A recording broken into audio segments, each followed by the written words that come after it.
everyone, panelists and future leaders. We are the Group 5 of 11 Amazon, and we are here to introduce to you our online library. But before that, allow us to introduce ourselves first. My name is Taylor Leonson. I'm Rosella Flores Lopez. I'm Guidance Speech and Kaputayan ko. I'm Urban Escalers. I'm Acacia Pimanaman. I'm Shea Maria Vimanosi, and I am Anaya Janica V. Mendoza. And please listen carefully as we discuss our own online library. And we hope that at the end of the discussion, you are able to learn something new. To start our discussion, I will going to discuss our mission, vision, and goals of our website. First is our mission. Our mission is to provide quality resources and services to Golden Faith Academy Senior High School, specifically grade 11 students, through our website, enhancing their reading habits and daily life reading skills and knowledge. Second is our vision. Our vision is to become a knowledge portal that shapes students into a capable, critically thinking readers, promotes the academic excellence and high quality knowledge. And lastly, our goals. Our goals is to address students' academic needs, improving their reading skills or proficiency levels, and develop critically thinking readers. We also want to explore or enhance the students' reading abilities and understanding.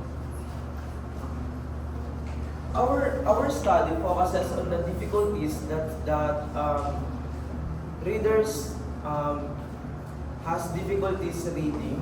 So our website helps that many readers will be encouraged to read more literature so that they can exceed in academic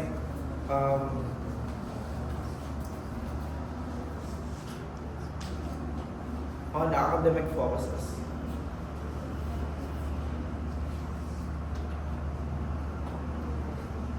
The descriptive study shows that students that uses AI helps them to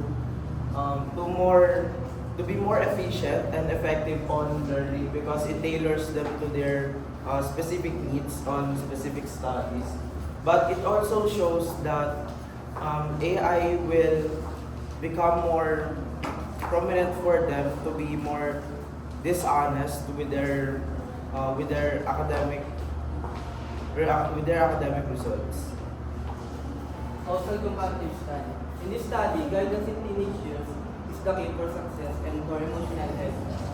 It builds confidence and helps set realistic goals for growth.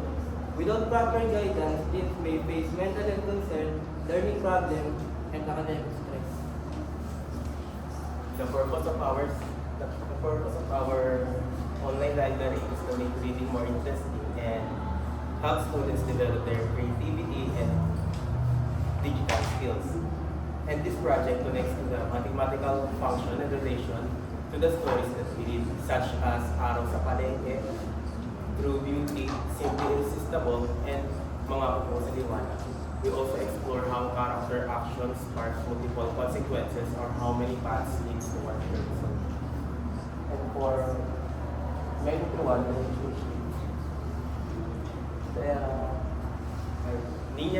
Niñas goes to the market with her mother shows many actions that leads to one result.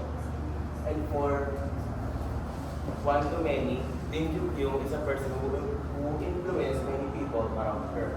And for one to one, Molly loses her job that causes her to move and meets jobs, and this leads to a new relationship. And for the last, Julio's decision to go to Manila changes life, and this leads to many events and consequences. Under the 21st century, we included these books under the subject of sympathy. The first book is titled Isang Daang Kislap, and it is a debut or also known as flash fiction. It presents a short but meaningful story about life, emotions, and society. The second book is Sa Mga Kuko sa Silang Liwanag, and it is a novel. It tells the story of Julio's struggle in Manila and the realities of injustice and poverty. The third book is titled Vince, Pat, and James, and it is an example of a text talk novel. It is a modern love story that develops through text messages and social media. The fourth book is Araw sa Palengke, and it is a flash fiction. It shows a child's meaningful and simple experience at the marketplace. And lastly, Sinanggang at Sitipakdo. It is a fable and also a flash fiction. It teaches the moral lesson of being hardworking and responsible.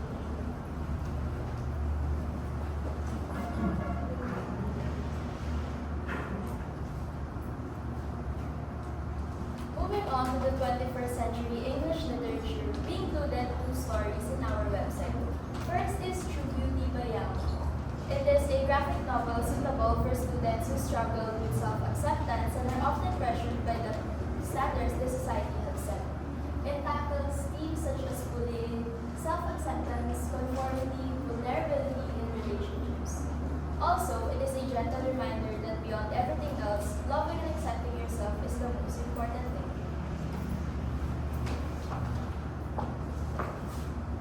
Another work that is under the 21st century literature is Simply Irresistible by Jill Shalvis. This is a chick literature that talks about the main character's life, her messy path towards independence. It also talks about her personal challenges that leads into a self-discovery. It has a themes of self-discovery, independence, reconciliation, and resilience. And also it has the genre of chick literature, contemporary romance, and slice of life. For the both of the literary works that we had, we prepared a simple questions for the students or the readers to be able to evaluate themselves from what they read. And also, we prepared a simple quiz game for them to interact with. And they can play it by clicking the link below and choosing a perfect answer from the given choice. Before discussing our website, do you want to access our website easily? Here's some scholar that you can access our website easily. You can find one per week. You can scan it and explore our website, and you can submit a ratings after exploring it.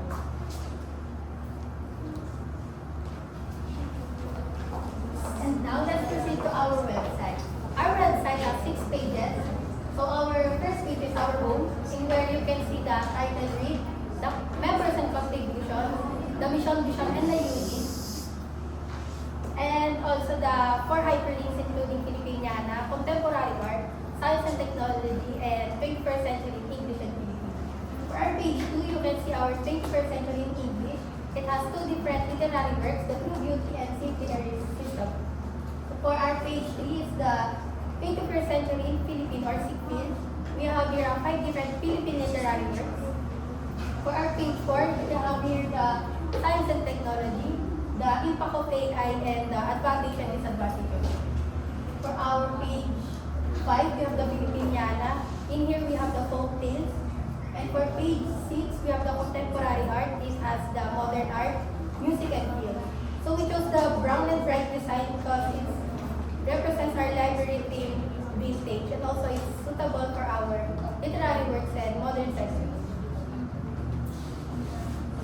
For the impact of our study, for the impact of our library, while making this library, we realized that learning is something that is very important, especially that nowadays artificial intelligence exists.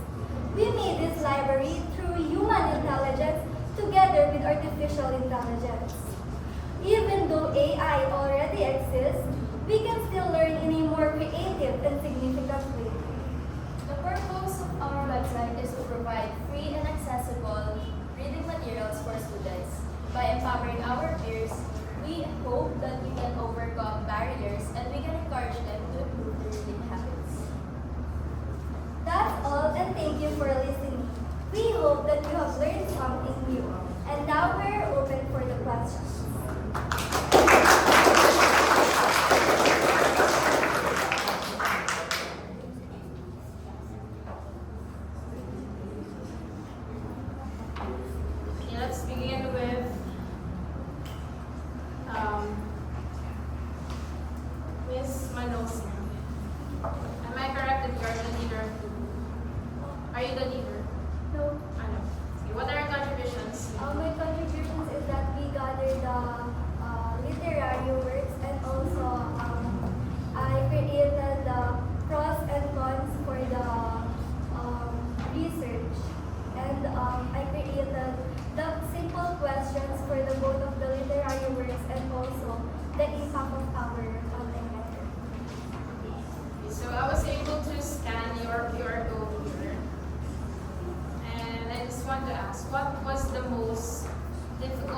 of creating the website?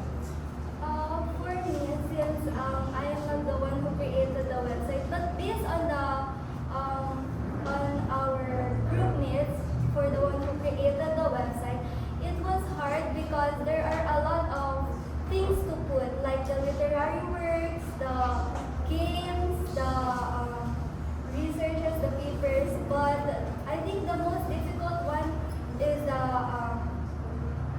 putting the layout itself, because we are trying to be more creative and we are trying to make it more easier for the readers or the students to understand what are the things that inside our website. Thank you so much, Ms. Manas.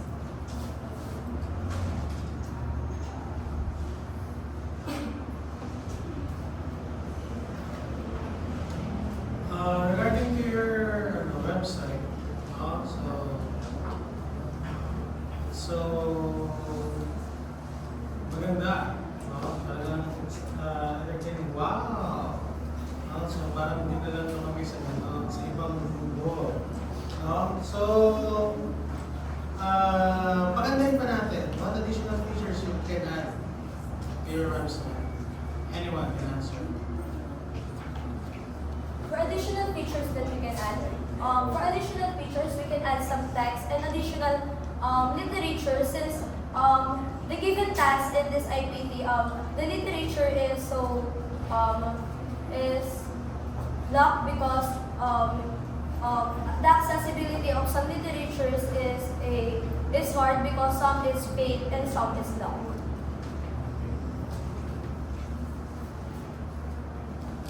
Okay, next is Lucas. What are your contributions? I created 5 literary works for CHP. Okay, incorporating literature using the different multimedia tools, and how helpful in today's learners are using multimedia tools. So, since most students nowadays use their mobile phones for online learning, we designed the website to be lightweight and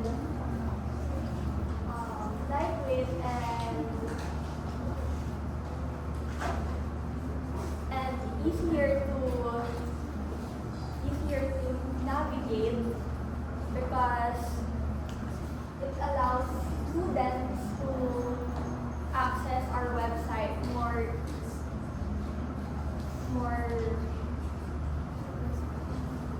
easier and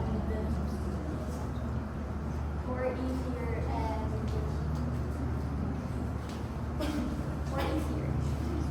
Thank you, Ms. Lucas.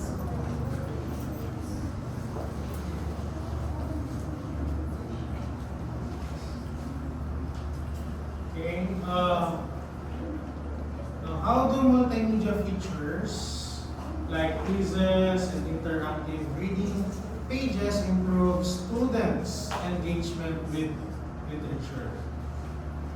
Now, how do multimedia features dyan sa website nyo, like quizzes, interactive reading pages, improve students' engagement with literature? Well, it improves the engagement of students in literature because it enhances their active recall. By the quizzes and the games that we provided, they are able to recall what stories they have learned from the story, the factual evidences or facts or important facts from the story, which improves their reading habits and encourages them to engage more with the literary pieces. The next one, Magallanes. What are your contributions? My contributions are summarizing the descriptive research. The research part.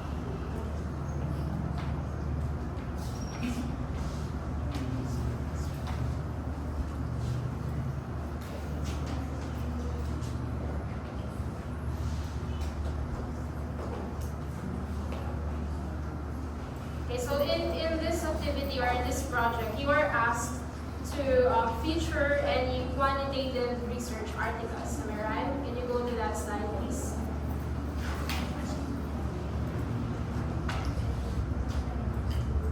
How did you decide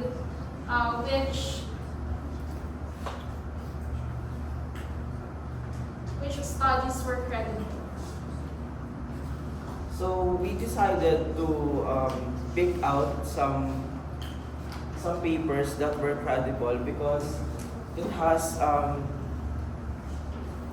the authors of it has the name of the authors or makers of the literary papers, so we can confirm that it is definitely trustable and we can trust the information inside those papers. Can you give me one specific example of how you made sure that it's credible? So we made sure that it was credible by Aside from knowing the names. so aside from knowing the names, we made sure that it was credible by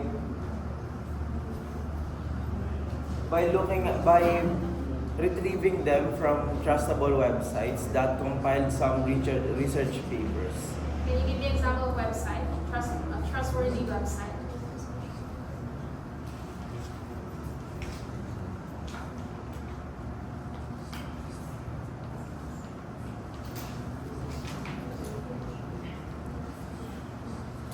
The Philippine government website. Thank you so much, Mr. Menendez. Regarding with your summary on the descriptive study, so what benefits or risks of AI did students identify when using AI?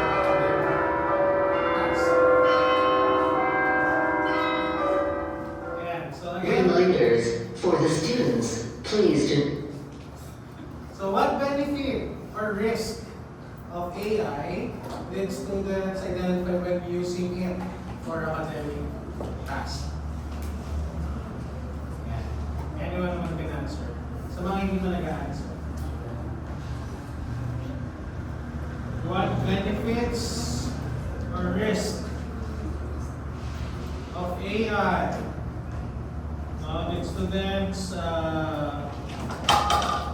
identify when using it for academic tasks?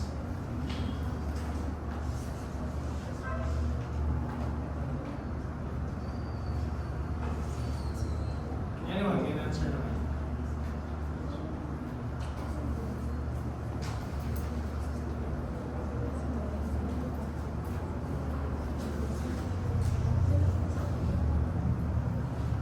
Babay ko dun sa descriptive study.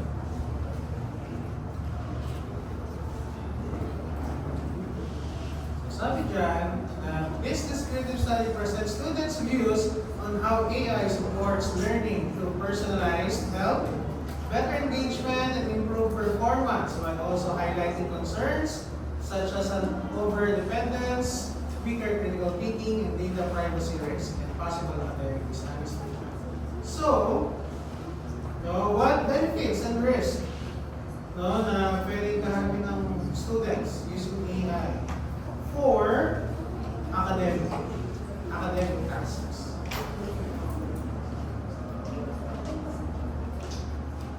Based on your summary of the descriptive study.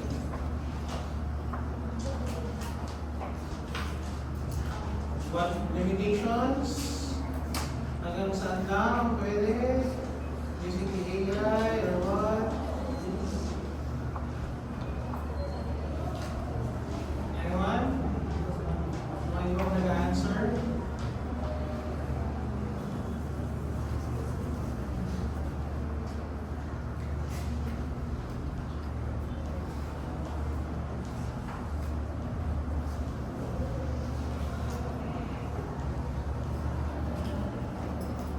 Anyone?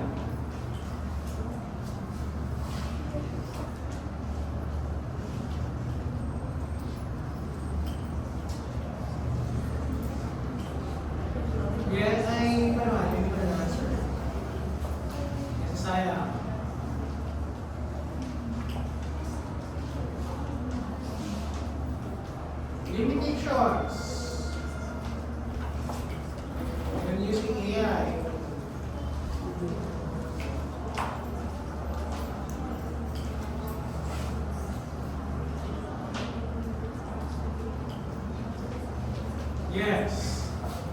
I think the Yes, here you go.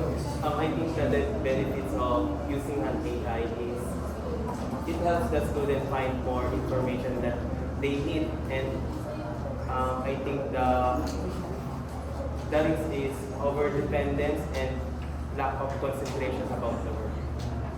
Ay, mas nagre-rely na doon kaysa doon sa mga yung mga printed natin na talagang hindi sakop siguro ng AI. Ayan, okay? Thank you.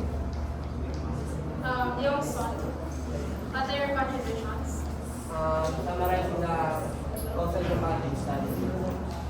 Please be quiet again. Summarizing the causal comparative study. Research.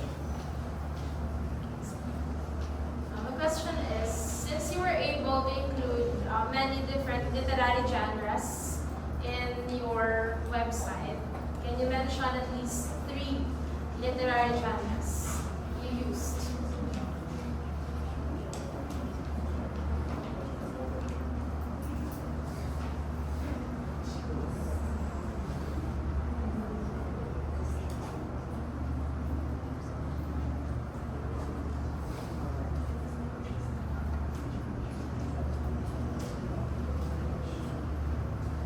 You can go to your slides now.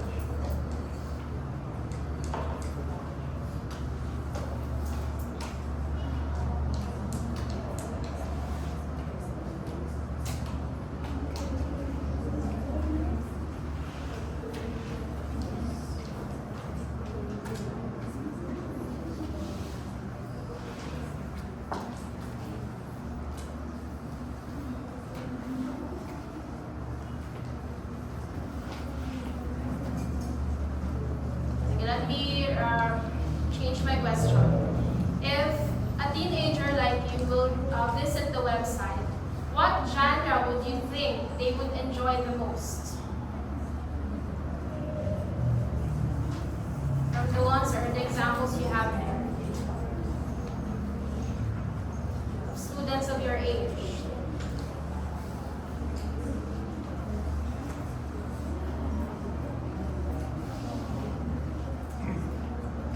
You can confide with them and then you can answer later.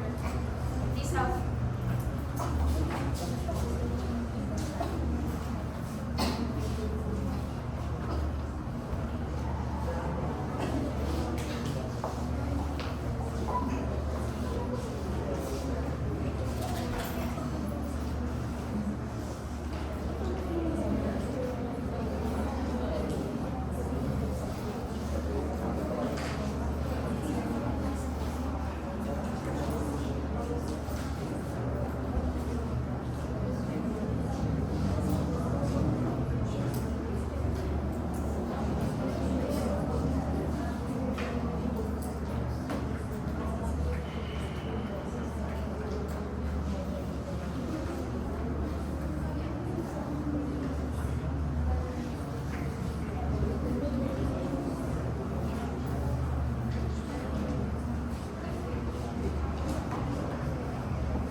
Textbook because it's easier to understand. Which one? Textbook. Text, top novel. Because it's easier to understand. Okay, thank you so much, Mr. Leonson. Last one. No. So what important lessons can students learn from your literary works included in your library? E-library. Since my comment first finds some literature which is already summarized, so that is the one that can help every student in their Real life applications, lessons you can get from the stories. Like the araw sa palengke, the how Ninas help her mom in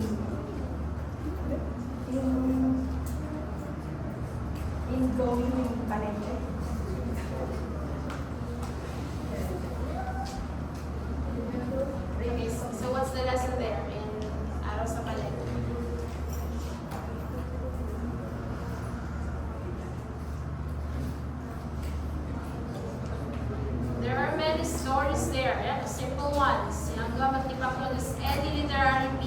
the lesson?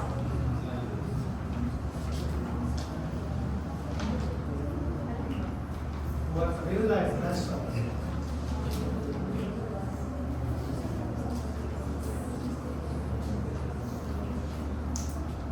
So, in lang kami kay Paklong. In the story lang kami din always listen to Paklong. That's why there's a lot of things happens to Langgam. So the moral in the story is to absorb any advices from everyone. So there's a lot of things that not happen to me. Thank you so much, Ms. Boo.